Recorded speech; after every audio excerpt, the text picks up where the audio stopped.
Hello दोस्तों। मैं professor सुयोग चचड़ आज आपसे बात करने जा रहा हूँ फाइनेंशियल फ्रीडम पे। तो invest today for a better tomorrow, किसी ने ये सही कहा है कि अगर आप आज पैसा बचाओगे, आज अच्छे से इन्वेस्ट करोगे, तो आपका फ्यूचर, आपका भविष्य बहुत बेहतरीन होगा। आपके पास भविष्य में बहुत ज्यादा पैसा आप बना सकते हो।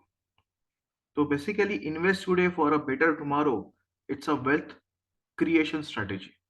तो आज हम यही बात करेंगे कि ये पैसा कैसे बनाए, अपना फ्यूचर बेहतरीन कैसे बनाए। तो मैं मेरे बारे में कुछ आपको जानकारी देता हूँ कि मैं एक सर्टिफाइड फाइनेंशियल प्लानर हूँ, फाइनेंशियल एडवाइजर भी हूँ, बहुत से पुणे के एमबीए एंड पीजीडीएम कॉलेजेस में विजिटिंग फैकल्टी भी हूँ। ओके। और मेरा खुद का वेल्थ मैनेजमेंट कंपनी भी है जो million man securities private limited नाम से है।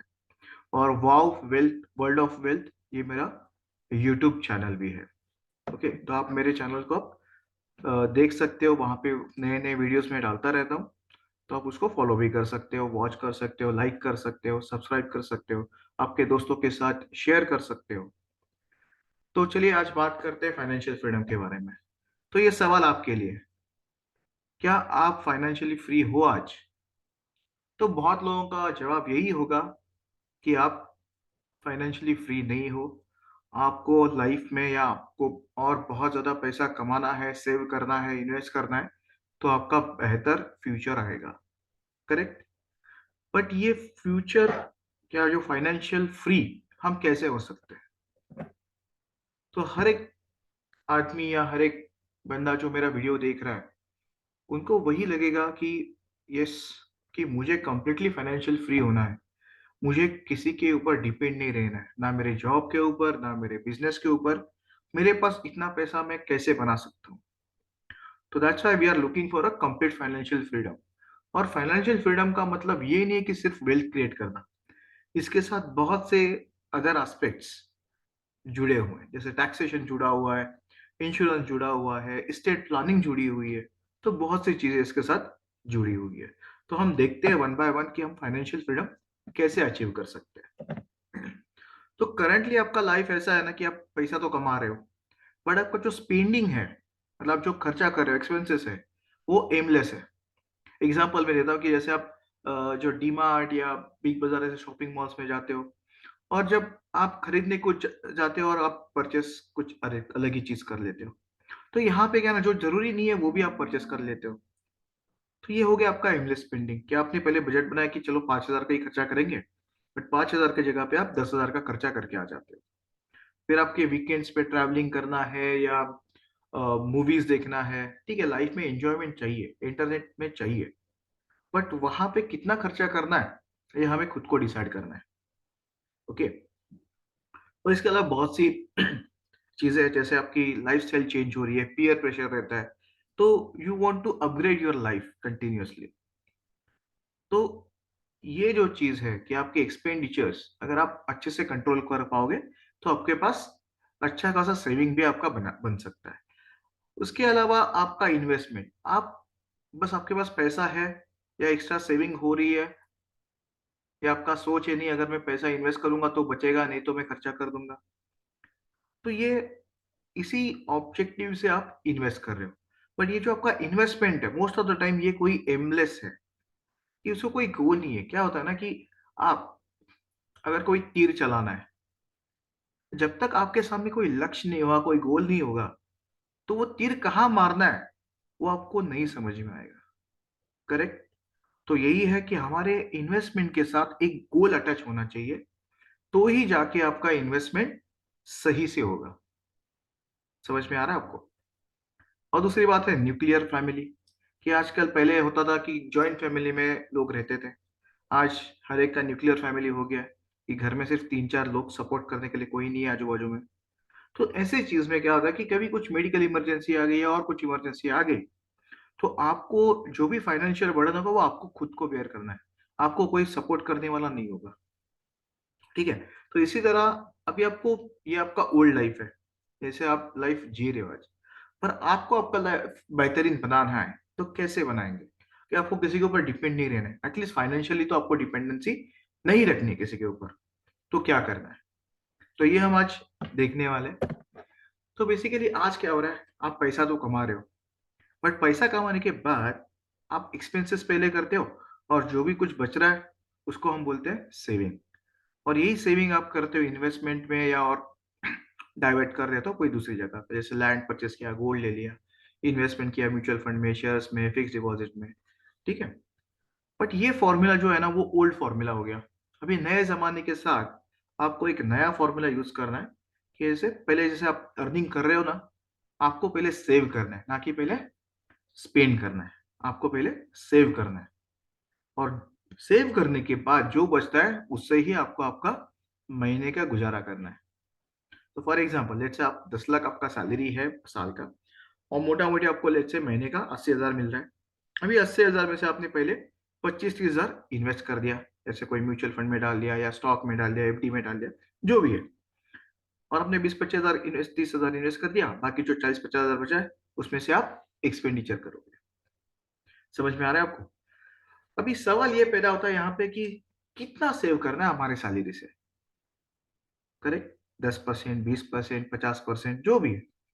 तो इसके लिए मैं आपको कुछ एक स्टैटिस्टिक दे रहा हूँ कि 10% तो मिनिमम आपको सेव करना ही है। आपको अगर अच्छा फ्यूचर चाहिए तो 10% तो मिनिमम होगा। और जितना ज्यादा आप सेव कर पाओगे उतना आपके लिए अच्छा है। क्यों? क्योंकि मैं बोलता हूँ यहाँ पे रिटायर अर्ली रिटायर वेल्दी। अगर आपको जल्दी रिटायर होना है, जैसे बहुत लोगों का ड्रीम है, मुझे 40 तक ही काम करना है, 45 तक ही काम करना है, 50 में रिटायर होना है, तो ये अगर आपको जल्दी रिटायर होना है तो आपको ज्यादा सेव करना पड़ेगा, ज्यादा इन्वेस्ट करना पड़ेगा। क्योंकि फाइनेंशियल इन्वेस्टमेंट का एक ही ये सूत्र है कि first you need to earn your money, second you have to save the money, second third point is basically invest your money, जो भी पैसा आपने सेव किया उसको अभी इन्वेस्ट करिए, and fourth is growth. Correct. तो ये चारों चीजें है ना साइमल्टेनियस चलती है, earning, savings, then investment, and then growth. क्योंकि ग्रोथ इज ऑल्सो रिक्वायर्ड, कि कितने रिटर्न्स आपको मिल रहे हैं, 8%, 9%, 12%, 15% ऑन योर इन्वेस्टमेंट, वो भी बहुत इंपॉर्टेंट है। क्योंकि अगर आप सेविंग्स अकाउंट में अगर पैसा डाल के रखोगे तो वो बढ़ेगा नहीं ना, और बढ़ेगा फिर भी कितना बढ़ेगा, 3%, 4% से बढ़ेगा। पर वही चीज आप एफडी में डालो तो 5-6% मिलेंगे, वही चीज आप स्टॉक और मार्केट में लगाओगे तो 8-10%, 12%, 15% भी बढ़ सकते हैं। सही है। तो आपको सही इन्वेस्टमेंट व्हीकल या अवेन्यू आपको ढूंढना पड़ेगा। तो इसलिए आप जितना ज्यादा सेव करोगे उतना अच्छे तरह से आप इन्वेस्ट कर पाओगे। करेक्ट। तो आप डिसाइड कर लीजिए आपके इन्वेस्ट इनकम से आप कितना पैसा आप पहले सेव करोगे। मतलब अगर 1 लाख रुपए आप महीना का सैलरी कमा रहे हो या इनकम है आपका, तो आप उसमें से 25-30 हजार, 50 हजार आप पहले इन्वेस्ट करोगे, और उसके बाद जो पैसा बचता है वो आप आपके खर्चे निकालने के लिए यूज करोगे।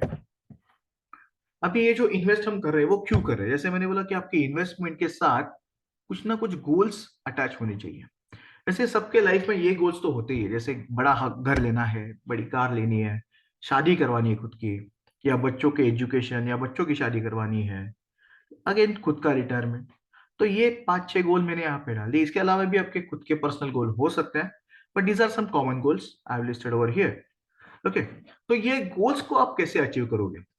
जब तक आप हर एक गोल का फ्यूचर वैल्यू आइडेंटिफाई करके, फॉर एग्जाम्पल अगर आपको लगता है कि आपको, जैसे आप 25 साल के हो और आपको एट द एज ऑफ 35 एक बड़ा घर लेना है, आज वो जो लेट्स से आपको 3 BHK घर लेना है, आज पर्टिकुलर एरिया में वो घर की कॉस्ट है आज के दिन पे 50 लाख रुपया। ठीक है। और आपको ये घर लेना है 10 साल बाद। तो 10 साल बाद वो घर की वैल्यू थोड़ी ना 50 लाख रहेगी, वो 10 साल बाद शायद डबल हो जाएगी, 1 करोड़ तक जाएगी। तो आपको इस तरह से प्लान करना है कि 10 साल बाद आपके पास 1 करोड़ रुपया हो, जिससे आप ये घर खरीद सकते हो, या उस तरीके का घर आप 10 साल बाद खरीद सकते हो। तो आपने फ्यूचर वैल्यू कंसिडर करके आज से ही इन्वेस्टमेंट चालू किया है। तो उसके लिए आप अलग से फंड क्रिएट करिए, कि घर के लिए अलग से फंड। जैसे हम होता है ना पुराने जमाने में, आपने बहुत से मूवीज में भी देखा होगा कि लोग क्या करते थे, वो मटके वाला चीज, मटका यूज करते थे और मटके में पैसे डालते थे, कि एक ये मटका मेरे एग्जाम फीस के लिए, या ये मटका मुझे टीवी खरीदना है, या ये अलग वाला मटका मुझे घर खरीदना है, इस तरह से। तो आप छोटा छोटा पैसा उसमें सेव कर रहे हो। तो वैसे ही आपको जो इन्वेस्टमेंट आप करोगे वो आपको हर एक इन्वेस्टमेंट एक गोल के साथ अटैच करनी है। ओके, और इसी तरह से आपका पैसा इन्वेस्ट होता रहेगा और आपके गोल्स भी प्रॉपरली अचीव होते रहेंगे टाइम टू टाइम। इसके अलावा कुछ एडिशनल गोल्स होता है, जैसे इमरजेंसी फंड। इमरजेंसी फंड ये होता है ना कि आपको कुछ मेडिकल इमरजेंसी आ गई है और कुछ आ गई कि आपको जहाँ पे इमीडिएट थोड़ा पैसा देना पड़ रहा है, थोड़ा मतलब बहुत ज्यादा हो सकता है शायद कभी कभी, तो ये पैसा हम कैसे बना सकते हैं। इमरजेंसी फंड की जरूरत कब पड़ेगी, एक तो मेडिकल में, या फिर चलो सडनली आपका जॉब चला गया। तीसरी बात, जैसे कोरोना, जैसे 3-4 महीना बिजनेस ही नहीं है, ना जॉब में सैलरी है, बहुत लोगों के जॉब चले गए, तो how to survive for those 3 to 6 month. ठीक है, तो इसीलिए आपको एक इमरजेंसी फंड जो आप फिक्स डिपॉजिट्स में या म्यूचुअल फंड के लिक्विड फंड्स में आप जमा कर सकते हो, कि जब भी जरूरत पड़े तो ये फंड आप इमीडिएटली लिक्विडेट कर सकते हो। मतलब उसका पहले क्या होता था, हम लोग क्या करते थे, गोल्ड रखते थे कि कभी जरूरत पड़ी तो गोल्ड बेच दिया, पैसा आ गया। पर आजकल में तो गोल्ड से ज्यादा आप क्या करिए, इमरजेंसी फंड एक रख दीजिए 3 से 6 महीने का, आपके सेविंग्स सॉरी का फिक्स डिपॉजिट में या म्यूचुअल फंड के लिक्विड अकाउंट में। बस हो गया आपका इमरजेंसी फंड रेडी 3 से 6 महीने का। उसके बाद जो भी पैसा आपका बचता है आप इन्वेस्ट करिए। ठीक है, इसके बाद एडिक्वेट इंश्योरेंस कवर। अभी इंश्योरेंस कवर तो बहुत तरीके के हैं, कि हेल्थ इंश्योरेंस भी चाहिए, लाइफ इंश्योरेंस भी चाहिए, इसके अलावा एक्सीडेंटल इंश्योरेंस चाहिए, गाड़ी का इंश्योरेंस होना चाहिए, घर का इंश्योरेंस होना चाहिए। क्योंकि क्या है ना, कि पेरिल्स या क्या बोलते हैं, आप अलग अलग रिस्क से घिरे हुए हो, कि कभी भी किसी के साथ कुछ भी हो सकता है। तो अगर लेट से अगर आप बीमार पड़े कोरोना में, मैंने बहुत कस्टमर्स को देखा है कि उन्होंने हेल्थ इंश्योरेंस लिया नहीं था, और कोरोना में उनके जो बिल्स आए वो 10-10 15-15 लाख के आए। तो उनको क्या हुआ कि उनका जो भी हार्ड अर्न मनी उन्होंने इन्वेस्ट करके रखा था, सेव करके रखा था, वो पूरा का पूरा उनका वो हॉस्पिटलाइजेशन में चला गया। तो अगर उसी जगह पे अगर आपके पास अगर हेल्थ इंश्योरेंस होता है 10-15 लाख का, तो वो हेल्थ इंश्योरेंस आपका 70-80%, 90% तक आपका खर्चा उठा सकता था। तो इसीलिए आपको एडिक्वेट इंश्योरेंस कवर होना चाहिए। अभी एडिक्वेट इंश्योरेंस कवर में आपको 4-5 चीजें बता देता हूँ। जैसे आपके पास एक अच्छा खासा टर्म प्लान होना चाहिए 1-2 करोड़ का। इसके अलावा हेल्थ इंश्योरेंस होना चाहिए 25-30 लाख का, क्योंकि आज के डेट में अगर आप देखो कि हॉस्पिटल एक्सपेंसेस, अगर आप बड़ी सिटी में रहते हो तो 20-25 लाख तो आपको कम से कम चाहिए। और जैसे कैंसर वगैरह जैसी बीमारी है, जैसे क्रिटिकल इलनेस हम बोलते हैं, तो ऐसे लाइक इसलिए एक अलग से इंश्योरेंस आता है, क्रिटिकल इलनेस इंश्योरेंस, तो वो भी आपको लेना चाहिए along with your health insurance. ठीक है, फिर आता है पर्सनल एक्सीडेंट इंश्योरेंस, क्योंकि आपके जो लाइफ प्लान है या हेल्थ प्लान है वो डिसेबिलिटी कवर नहीं करते। अभी डिसेबिलिटी भी कौन सा, एक्सीडेंट में जो आता है, क्योंकि अगर मेजर एक्सीडेंट में होता है तो एक तो डेथ होती है, नहीं तो डिसेबिलिटी आ जाती है। डिसेबिलिटी मतलब अपने आपका हाथ पैर आंखों की रोशनी जाना, तो ये सब हो गए एक्सीडेंटल डिसेबिलिटीज। तो ये केस में आप काम नहीं कर सकते, तो आप काम नहीं करोगे तो अर्निंग कैसे होगा। तो इसीलिए कंपनी आपको एक लमसम पैसा दे देती है डिसेबिलिटी की केस में, सो दैट आप आपका घर का खर्चा उठा सको, आपके मेडिकल एक्सपेंसेस आप खुद ही बेयर कर सको। ठीक है, तो इसलिए आपके पास एडिक्वेट इंश्योरेंस कवर होना चाहिए। फिर एडिक्वेट इन्वेस्टमेंट्स होनी चाहिए फॉर सम अदर गोल्स। ठीक है, जैसे आपके 5-6 गोल्स तो मैंने पहले ही दिखा दिए, इसके अलावा भी आपके कुछ पर्सनल गोल होंगे, तो उसके लिए भी एडिक्वेट इन्वेस्टमेंट आपके पास होनी चाहिए। और ये सब करते करते हम अगर टैक्स बचा सके तो, है ना, सोने पे सुहागा, चलो यार इन्वेस्टमेंट भी हो रहा है और टैक्स सेविंग भी हो रही है, पैसा भी बच रहा है, राइट। और पैसा हमें दोनों टाइम पे बचाना है, इन्वेस्टमेंट के टाइम भी बचाना है, और जब हम रिटर्न्स लेंगे हमारे इन्वेस्टमेंट से विड्रॉ करेंगे, तो वो टाइम पे भी अपना टैक्स बचना चाहिए। तो दोनों डबल बेनिफिट हमें टैक्स का मिलना चाहिए। तो टैक्स सेविंग भी हम लोग उसी तरह से करेंगे, इन्वेस्टमेंट भी उसी तरह से करेंगे, जो हमारा टैक्स बचा सके। और पांचवी चीज है यहाँ पे, लोन। तो कौन से लोन जरूरी है, कौन से लोन जरूरी नहीं है, रेट ऑफ इंटरेस्ट कितना दे रहे हैं हम लोग, वो भी हमें सोचना पड़ेगा। तो हेल्थ इंश्योरेंस, बहुत लोग हेल्थ इंश्योरेंस के पीछे भागते हैं, sorry health insurance sorry home loan के पीछे भागते हैं। तो होम लोन क्या है भाई, होम लोन में सिर्फ टैक्स नहीं बच रहा है आपका, आप दूसरी एंगल से भी सोचिए कि एक घर आपके पास ऑलरेडी है, उसके ऊपर का होम लोन चल रहा है या उसका खत्म हो गया, तो लोग क्या करते हैं, दूसरा होम लोन के पीछे भागते हैं। ये जरूरत नहीं है कि आप उससे अच्छा कमर्शियल लोन ये लो, कमर्शियल जगह लो, ऑफिस लो या शॉप ले लो, क्योंकि एप्रिसिएशन है ना कमर्शियल, शॉप या कमर्शियल ऑफिस में ज्यादा मिलेगा आपको, आगे रेसिडेंशियल में मिलेगा। ठीक है, तो इसीलिए एक अगर आपका घर है खुद का तो बहुत अच्छा है। आप बाकी का इन्वेस्टमेंट आपके शॉप या कमर्शियल ऑफिस परचेस करने मिलेगा, क्योंकि वहां पे अप्रिसिएशन भी अच्छा मिलेगा और उस पर रेंटल इनकम भी बहुत बढ़िया मिलेगा। ओके, तो इतना सब सुनने के बाद आपके दिमाग में आया होगा कि यार, कि मैं इतना सब कैसे मैनेज करूं और मेरे लाइफ के गोल्स कैसे अचीव करूं। ओके, लाइफ के गोल्स मतलब ये फाइनेंशियल गोल्स की बात कर रहे हैं हम लोग यहाँ पे। तो फाइनेंशियल गोल्स को कैसे अचीव करें, correct? Yes, so there is a systematic way to achieve your financial goals. So financial goals achieve करने के लिए हमारे पास क्या है, एक रोड मैप बनाना पड़ेगा, और ये रोड मैप को हम बोलते हैं फाइनेंशियल प्लानिंग। अगर आप फाइनेंशियल प्लान बनाते हो कि how to achieve your goal step by step, तो आपका सभी के सभी goal well before time achieve आप कर सकते हो। ठीक है, तो फाइनेंशियल प्लान के ये 6 स्टेप्स हैं। ठीक है, तो 6 स्टेप में क्या है, सबसे पहले हम लोग क्या करते हैं, इनिशियल इंटरव्यू के कस्टमर के साथ। ओके, कस्टमर और इन्वेस्टर इंटरव्यू में हम डेटा कलेक्शंस करते हैं, मतलब गोल्स जान लेते हैं बेसिकली, एक इन्वेस्टर को करना क्या है, उसको कौन से गोल्स के लिए पैसा इन्वेस्ट करना है। सेकेंड होता है स्टेप डेटा गैदरिंग। तो कस्टमर्स इन्वेस्टर्स से जो भी उसका फाइनेंशियल डेटा है, उसके गोल्स कवर करने हैं, कितना पैसा उसको लगेगा फ्यूचर में, ये सब डेटा गैदरिंग, फिर वो डेटा का एनालिसिस और एक स्ट्रैटेजी बिल्टअप होता है। स्ट्रैटेजी बिल्टअप होने के बाद प्लान प्रेजेंटेशन होता है इन्वेस्टर को, मतलब एक रफ प्लान बनाया जाता है कि how we are going to achieve your financial goals.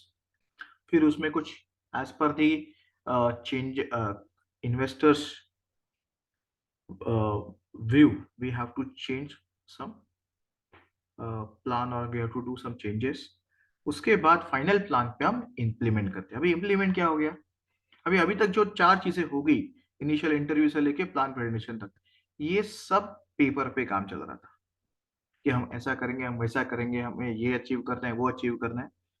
But क्या है ना, सिर्फ पेपर पे नहीं होना चाहिए, वो एक्चुअल में भी होना चाहिए, और इसीलिए उसका इम्प्लीमेंटेशन होगा। फॉर एग्जाम्पल कि लेट्स से मुझे रिटायरमेंट, अब आज से 20 साल बाद रिटायर होना है, और रिटायरमेंट पे मुझे 5 करोड़ रुपया चाहिए। अभी 20 साल मुझे मेरे पास है इन्वेस्टमेंट के लिए, और ये 5 करोड़ मुझे कब चाहिए, 20 साल बाद। तो ये 5 करोड़ जमा करने के लिए या उतना वेल्थ क्रिएट करने के लिए मुझे कहाँ पे तो इन्वेस्ट करना पड़ेगा। तो कौन से प्रोडक्ट में इन्वेस्ट करना है, मतलब जैसे म्यूचुअल फंड में डालो या एफडी में डालना है या गोल्ड में डालना है, किधर भी डालना है, और कितना अमाउंट इन्वेस्ट करना है, फिर मंथली डालना है, ईयरली डालना है, वो सब हम इम्प्लीमेंटेशन में देखेंगे। कौन से फंड में डालना है या कौन से स्टॉक में डालना है। ठीक है, और इसके बाद सिर्फ डाल के छोड़ नहीं देना है, ये सबको रिवाइव एंड मॉनिटर करना पड़ेगा। टाइम टू टाइम उसका प्रॉफिट बुकिंग होना पड़ेगा। ठीक है, क्योंकि क्या होता है ना कि मार्केट में अप डाउन चलते रहते हैं। अगर आपने मार्केट में डाल के छोड़ दिया तो ठीक है, average return you will get, but अगर आपको बहुत ज्यादा रिटर्न चाहिए तो आपको मॉनिटर एंड रिव्यू करना ही पड़ेगा, और यही प्रोसेस कंटिन्यूअसली आपका चालू रहता है till the time. So that's why financial planning, it's not a one time process, it's a continuous process. Every 3 years minimum. Okay, every 1 year भी करे तो भी चलेगा, but should be ideally every 3 years आपको आपका प्लान रिवाइज करना है। क्योंकि क्या होता है ना कि हर 2-3 साल में आपके कोई नए गोल्स आते हैं, आपका इनकम बढ़ जाता है या और कुछ चीजें आ जाती है बीच में, तो उसके वजह से आपके प्लान्स में थोड़ा चेंजेस आ जाते हैं। तो इसीलिए आपको आपका फाइनेंशियल प्लान रिवाइज करना पड़ेगा। ठीक है, तो अब मैंने यहाँ पे बहुत सी प्लानिंग के ये दिए कि हम लोग क्या क्या प्लान करते हैं, जैसे pre and post retirement. Pre मतलब क्या है कि प्री रिटायरमेंट मतलब कि रिटायरमेंट के पहले तक मुझे कितना पैसा बनाना है। जैसे मैंने आपको बोला कि 20 साल बाद मुझे अगर रिटायर होना है, 5 करोड़ रुपया चाहिए, तो वो आ गया प्री रिटायरमेंट प्लानिंग में। सेकेंड, पोस्ट रिटायरमेंट प्लानिंग, मतलब जो 5 करोड़ रुपया मैंने 20 साल बाद बनाया है, जैसे मैं अभी रिटायर हो गया हूँ, अभी मेरे पास 5 करोड़ है, तो ये 5 करोड़ में कैसे यूटिलाइज करूंगा। जैसे मुझे हर महीना एक एक्स अमाउंट आती रहे, और ये अमाउंट सिर्फ फिक्स नहीं हो, ये मुझे बढ़ के भी आए हर साल, मुझे इन्फ्लेशन के हिसाब से, मतलब महंगे के हिसाब से ज्यादा कैसे मिली हर साल। मतलब इस साल लेट से मैंने 10 लाख विड्रॉ किए, अगले साल में 12 लाख, उसके अगले साल 14 लाख, इस तरह से तो बढ़ने चाहिए। ओके। और दूसरी बात, यहाँ पे मैंने आर्बिट्ररीली बोल दिया कि 5 करोड़ रुपया, बट आपको एक्चुअल कितना पैसा चाहिए वो भी हम यहाँ पे कैलकुलेट कर से आपको बता सकते हैं कि इतना आपको रिटायरमेंट कॉर्पस होना चाहिए, रिटायरमेंट पे आपको इतने पैसा आपके हाथ में होना चाहिए, तो आप अगले 80 साल तक, 85 साल तक आराम से किसी का भी, किसी के ऊपर डिपेंड ना होके आप आराम से जी सकते हो अपने पैसे पे। ठीक है। इसके अलावा चिल्ड्रन एजुकेशन प्लानिंग है, मैरिज प्लानिंग है, इन्वेस्टमेंट प्लानिंग है कि स्टॉक्स में डालना है या और किधर डालना है तो कैसे डाले पैसा, इंश्योरेंस प्लानिंग, कौन से टाइप के इंश्योरेंस लेने चाहिए, कवर कितना होना चाहिए। ओके। टैक्स प्लानिंग कैसी होती है कि कहाँ कहाँ पे हम लोग पैसा सेव कर सकते हैं या रिटर्न्स अपने टैक्स फ्री हो सकते हैं। और स्टेट प्लानिंग, स्टेट प्लानिंग बहुत लोग बोलते हैं स्टेट मतलब सिर्फ प्रॉपर्टी, प्रॉपर्टी नहीं, स्टेट मतलब आपने जितना भी पैसा कमाया है और जितने भी असेट बनाए हैं, ये सब का होता है स्टेट प्लानिंग। मतलब आपके फिक्स डिपॉजिट में कितना पैसा, शेयर्स कितने हैं, म्यूचुअल फंड में कितना डाला है, इंश्योरेंस पॉलिसीज कितनी है, गोल्ड में कितना पैसा है, कितने फ्लैट्स है आपके, कितने शॉप्स है, कितनी लैंड है आपकी, ये सब का होता है स्टेट प्लानिंग। ये जो आपने बनाई है आपके पूरे जीवन काल में, ये आप आपके लीगल हेयर्स को कैसे डिस्ट्रीब्यूट करना चाहते हो। तो शॉर्ट में बोलता हूं मैं यहाँ पे, state planning is nothing but writing a will. Will writing आप यहाँ पे करने वाले हो, आपके बाद आपकी फैमिली में आपका असेट्स कैसे डिस्ट्रीब्यूशन हो। ठीक है। नाउ, तो अगर आपको लगता है कि yes financial planning is necessary for financial freedom, तो आप हमें कांटेक्ट करिए और आपका फाइनेंशियल फ्रीडम एंजॉय करिए। क्योंकि अगर आपने एक सिस्टमेटिक वे में काम करना चालू किया ना, तो आप कुछ ही दिनों में आपको रिलैक्स फील होगा, यस अभी आपके सर पे ज्यादा टेंशन नहीं है, आपने एक सिस्टमेटिक वे में काम कर दिया। तो अगर कुछ भी हो आपके लाइफ में, तो भी आपकी फैमिली अच्छे से सरवाइव कर पाएगी। ओके। तो ये हमारे कॉन्टैक्ट डिटेल्स है, नीचे भी लिखे हुए हैं, तो आप हमें कभी भी कॉन्टैक्ट कर सकते हो। ये नंबर पे आप कॉल भी कर सकते हो, पहला जो नंबर है मेरा 8788027627, ये मेरा कॉलिंग नंबर भी है, तो आप उस पर कॉल भी करके बात कर सकते हो मुझसे। ओके। और ऐसे ही वीडियोस हम आपको देते रहेंगे जो आपकी इंफॉर्मेशन या आपके नॉलेज बढ़ाते रहेंगे। ओके। तो प्लीज हमारे चैनल को सब्सक्राइब करिए, लाइक करिए, अगर आपको ये वीडियो अच्छा लगा है तो लाइक करिए, शेयर करिए आपके दोस्तों के साथ। अगर आपको कुछ एडिशनल चाहिए या आपको लगता है कि हमें कुछ चेंजेस करने हैं हमारे वीडियोस में, तो आप कमेंट सेक्शन में भी लिख दीजिए। हमारा चैनल प्लीज सब्सक्राइब करिए और ये जो बेल वाला बटन है वो नॉक करिए और दबाइए, क्योंकि आप आपको हमारे जो नए वीडियोस है वो आपको इमीडिएट मिलते रहेंगे। ओके। Thank you. बाय।